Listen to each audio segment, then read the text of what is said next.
This is our official Commonwealth of Unruly ballot, and we have many strong candidates for you today. We have, of course, Crash and Bloopers. So they are two beloved candidates and characters that we have here at Unruly.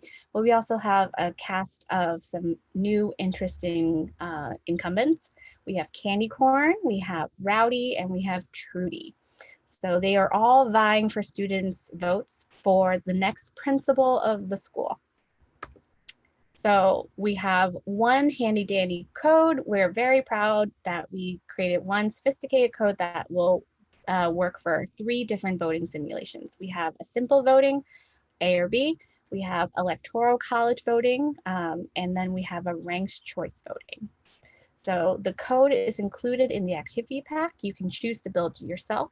If you want to do that with your students, we have images of the code, and we also have a write-up walking you step by step as to how to code it.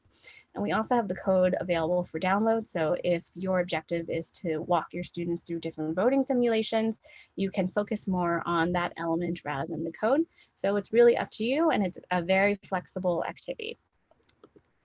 So we have a guiding question that we use when we are creating our content.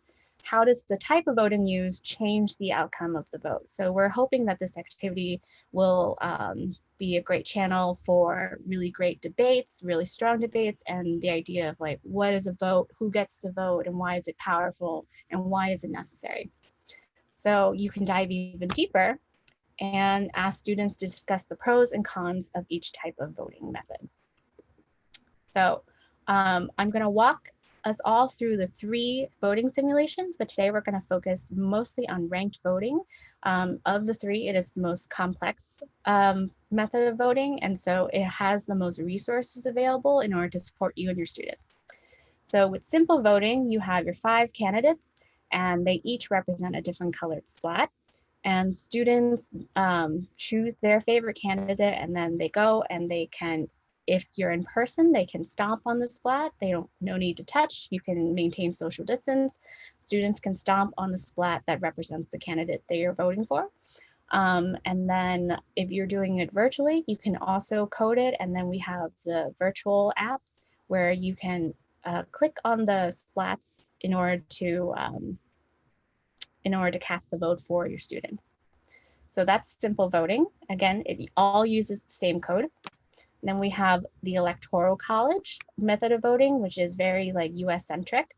And again, you have your 5 candidates, but what changes this time is we recommend you break your class up into different groups where you have an elector within each group. So within each of your groups, you would have all the students cast a simple vote using the same code as the simple vote. And then after you've decided the winner for your small group, the elector then goes and elects on behalf of your group. And so it's a great form of thinking through, like, we have the electoral vote system in the US. Like, why do we have it? What are the pros and cons of it? And then we're hoping that can lead to a rich discussion about what's happening today. So that's electoral vote, again, the same code. And then ranked choice. So this one was, this was a labor of love. And to be completely honest with you, I thought I knew what ranked voting was, and then I realized I didn't. And so I'm really glad I got to dive deep and then create some materials and resources for everyone. So you have the same 5 candidates. They're still vying to be the next principal of your school. And I'm going to walk us through some of the resources available for ranked voting because it does get a little confusing, but then once you get the hang of it, it'll make much more sense.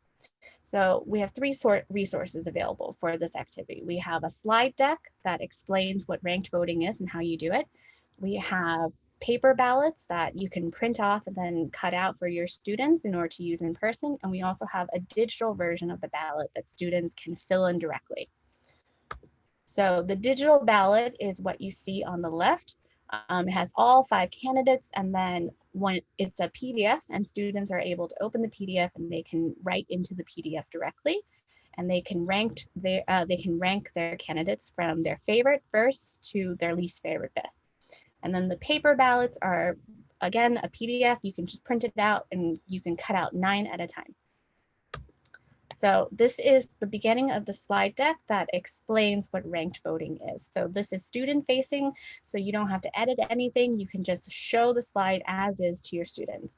So vote splats, ranked choice, why do it, how do you cast a vote, and how does it change the voting results? So I want you to imagine that there are 10 students voting on what your class should eat for lunch. So after everyone votes, here are the results. You have 4 students who voted for pizza, which is 40%. You have 2 students who voted for a salad, 20%. You have 3 students who voted for sandwiches, which is 30%. And then you have 1 student who voted for pasta, which is 1 vote and 10%.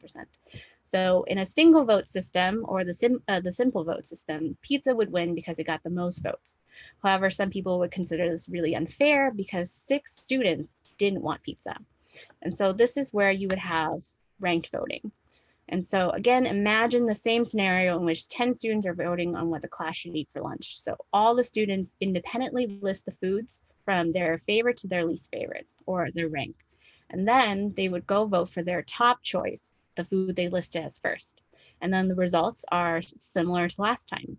Only in this scenario, everyone would then vote again because no one received a majority of the votes, or at least half of the votes. So in round 2 of voting, we anticipated that students would have the question of like, why are people voting again when you just get the same results? And so what changes is that whoever got the least amount of votes in the first round is eliminated. And so students who voted for pasta, which was the least voted for choice, pasta is now eliminated. Whoever voted for pasta would then have to vote for their second choice. So it explains it here in this slide. One of the students voting is named Mariah. During the first round, she voted for pasta because that's her favorite food. However, it's no longer an option. The good news is that she likes pasta and sandwiches, and she had sandwiches listed as her second choice, and it's still in the running. So now when everyone goes and votes again, everyone votes the same so long as their candidate is still available. However, Mariah, since pasta is no longer available, she will then cast her vote for sandwiches. So the results are in, and now pizza and sandwiches are tied. So again, no one has the majority or half of the votes.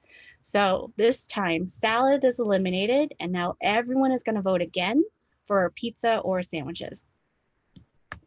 So 2 of the students who voted for salad the last round, they're named Jonathan and Tina, and they both like sandwiches more than pizza, and they listed sandwiches as their second choice. So when they go vote one last time, they both will choose sandwiches because that's what they wrote down on their ranked ballot card.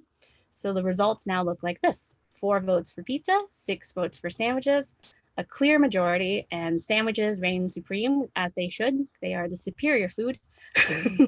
And in this method of voting, you have more of your voters get a choice that they like. So even if it's not their first choice, it's a choice that they can live with, and it's a choice that they can be happy with. And ranked voting allows you to vote for what you really want instead of voting for what you think has a better chance of winning. And so when walking through this, we ask each other questions all the time. Well, what if this happens? What if this happens? And so what do you mean by a better chance of winning? So what that means is if you know, for example, Mariah loves pasta. She also knows everyone else in her class hates pasta. So if this was a simple vote, A or B, she wouldn't have ever voted for pasta because she knew it didn't have a chance. She would have voted for something else because she would rather eat anything but pizza. However, in a ranked vote, she gets to choose her favorite candidate, and she can rest assured that she would most likely end up with a candidate that she can live with. And if she doesn't end up with the candidate that she can live with, she at least knows that like everyone got to really choose who they really wanted. And so this method of voting is not utilized everywhere, and it's very tricky because when I was looking up the rules and the regulations, lots of different states and places have different rules for what happens if there's a tie. And what happens when in the first round there's a tie? What if there's a 3-way tie?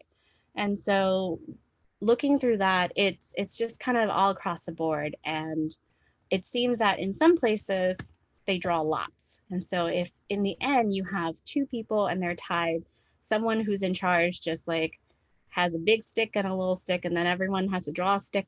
Like it it kind of breaks down in that feeling of equity in the end.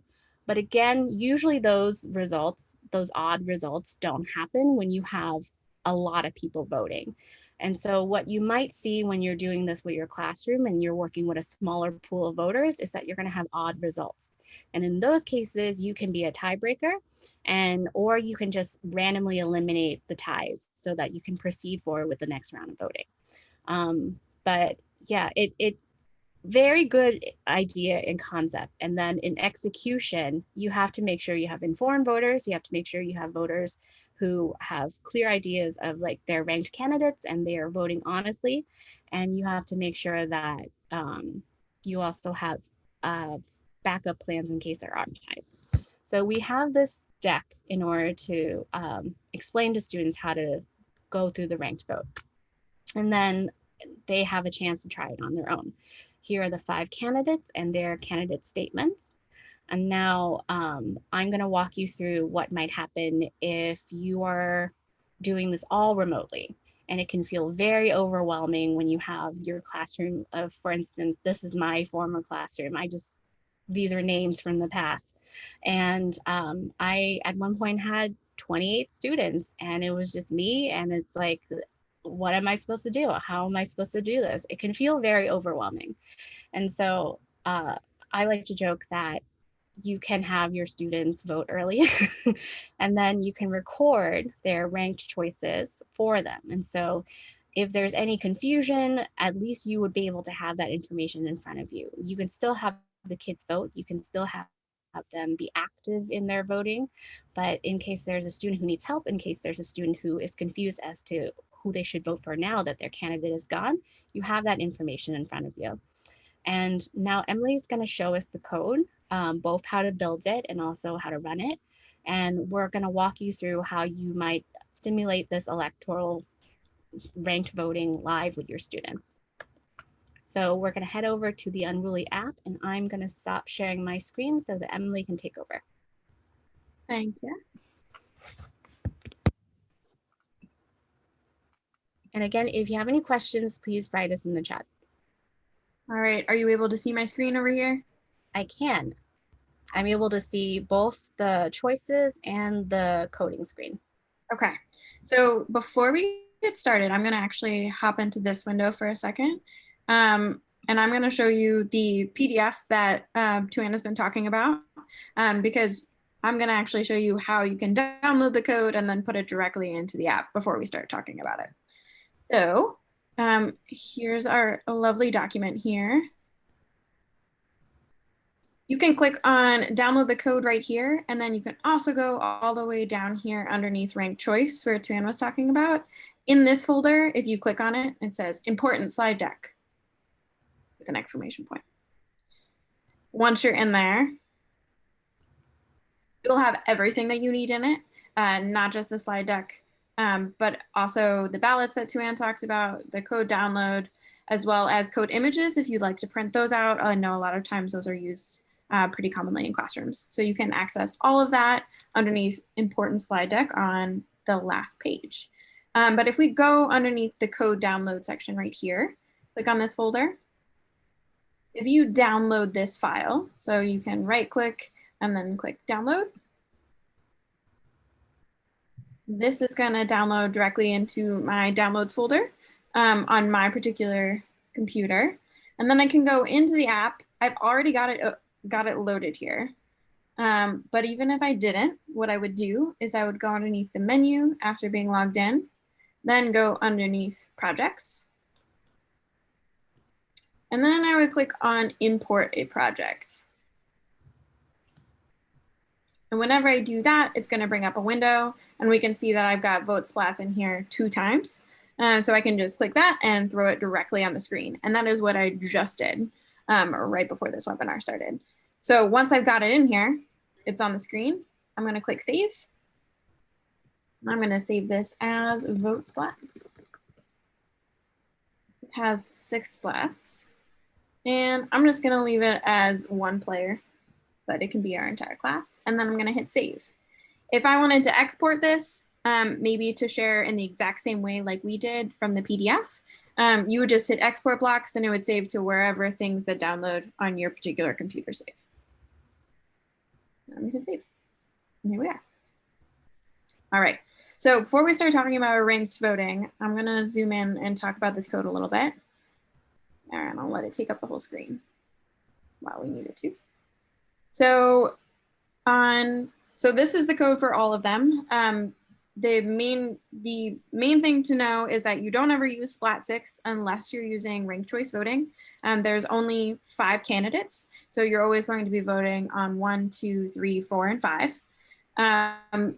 So let's just dig into this code for a second and see how this works. So we'll talk about Splat6 at the end.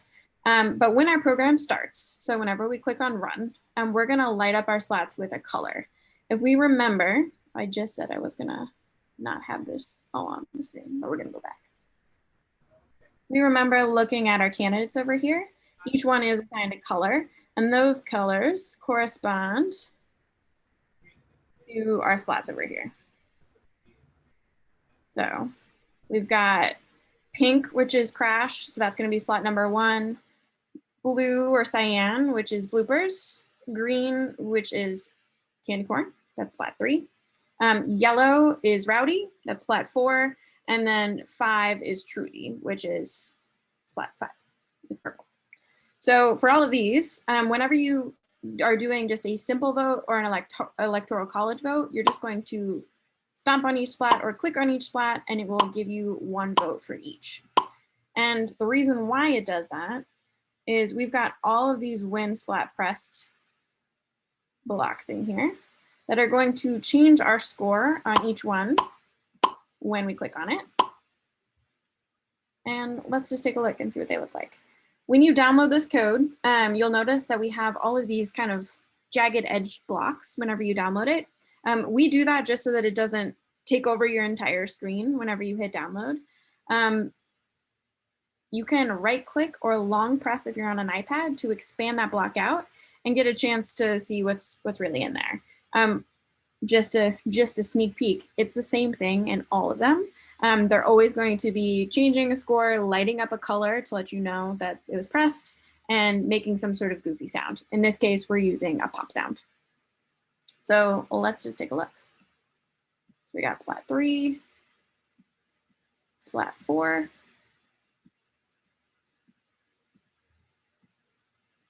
and splat 5.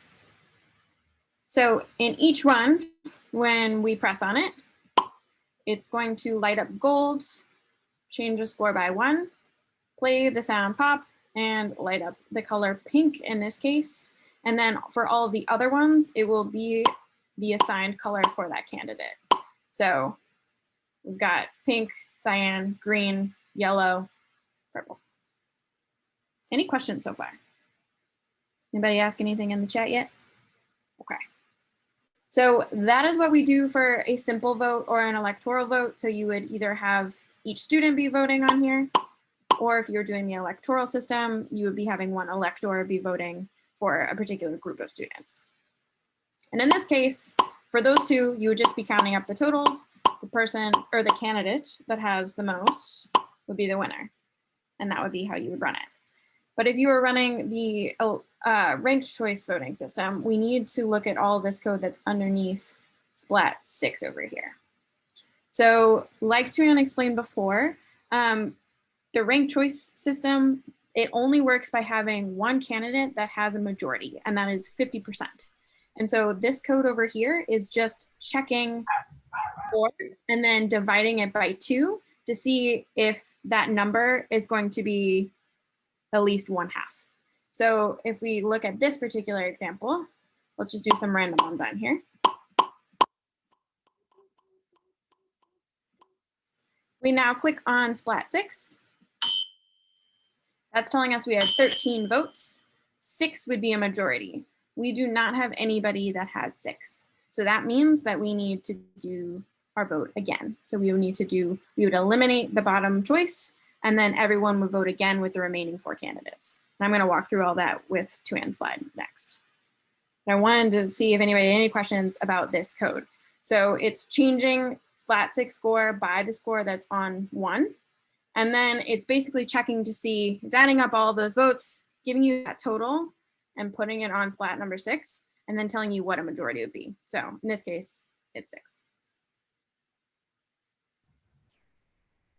No questions so far. Okay. All right, so let's run this in our virtual Splats app over here. So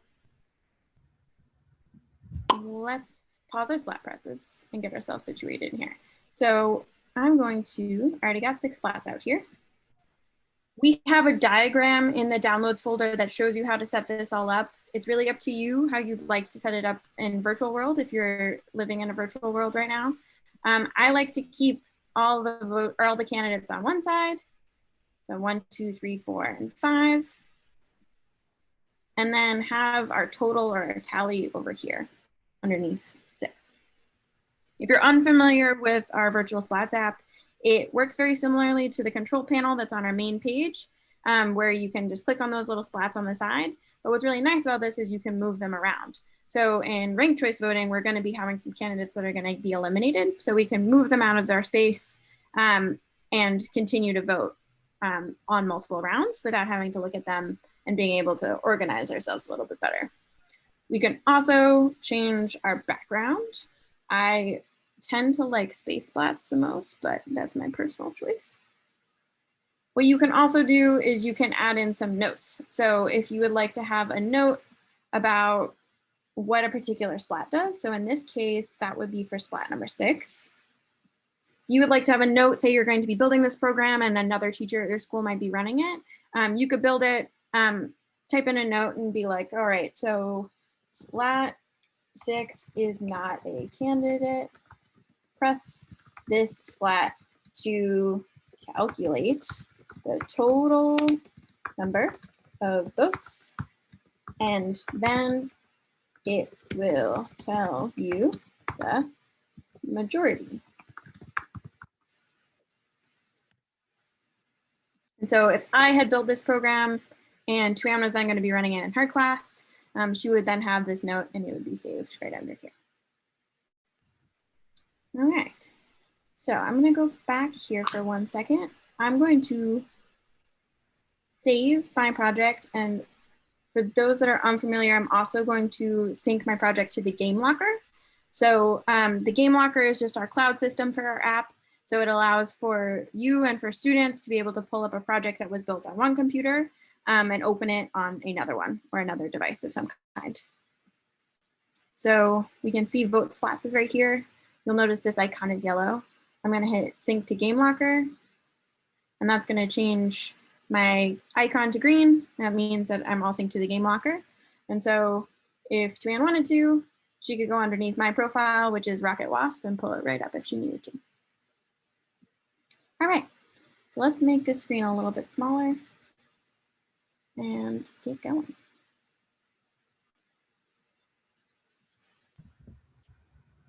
All right, Tuan, do you want to walk me through the votes for our class here? So again, I'm pretending that I'm in my classroom of my 28 kids and I'm by myself. And so what I would have is many helpers, many dependable students who I would then rely on to make sure that I'm clicking on the right colored splat for the right candidate and helping out their other classmates if possible. And doing this remotely, I would still have the same. I would have maybe a helper call out. So right now I'm going to act as Emily's helper, and I'm going to call out to her the choices that the students have made, and she will press on the splat on their behalf.